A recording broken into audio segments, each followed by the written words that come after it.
Bismillahirrahmanirrahim. Assalamualaikum warahmatullahi wabarakatuh.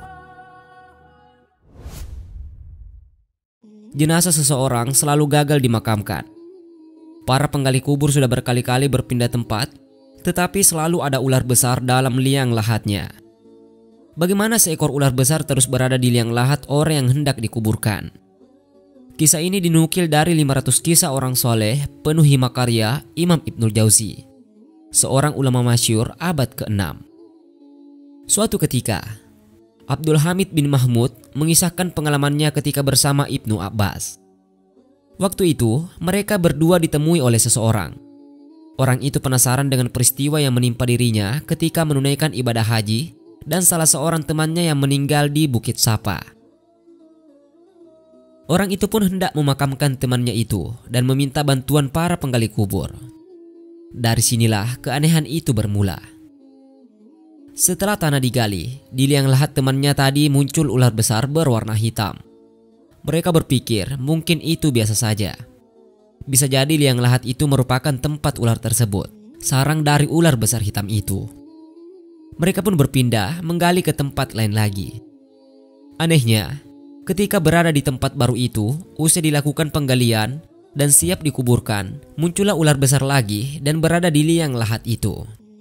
Mereka pun saling berpandangan, apakah ini kebetulan? Para penggali pun penasaran. Mereka akhirnya membuat galian baru di tempat yang lebih jauh dari posisi awal. Pikir mereka, di liang lahat baru tidak mungkin ada ular atau binatang lain yang akan mengganggu prosesi pemakaman. Maka, para penggali kubur itu pun terus menggali, perlahan demi perlahan hingga dalam. Lantas, ketika galian sudah dalam, ular besar berwarna hitam yang serupa juga ada di sana. Janggal sekali ini, pikiran para penggali kubur.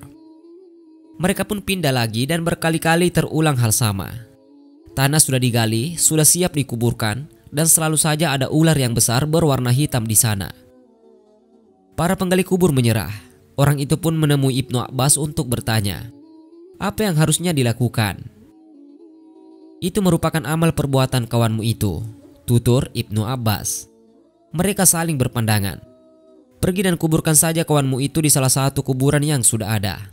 Demi Allah, sungguh dimanapun bumi ini dan kalian menggalinya, hal serupa akan terus terjadi.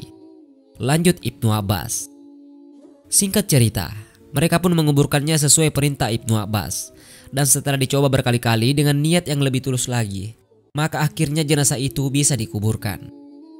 Lalu orang itu pun menemui istri sahabatnya itu dan bertanya tentang sesuatu yang mungkin belum diketahui mereka. Dia penjual makanan, kata istrinya. Setiap hari dia mengambil jatah makanan untuk keluarganya. Kemudian mengambil bubuk gandum lalu dia mencampurkan ke dalam makanan keluarganya. Sedangkan dia sendiri memakan makanan untuk keluarga yang diambil. Tutupnya. Wallahu a'lam.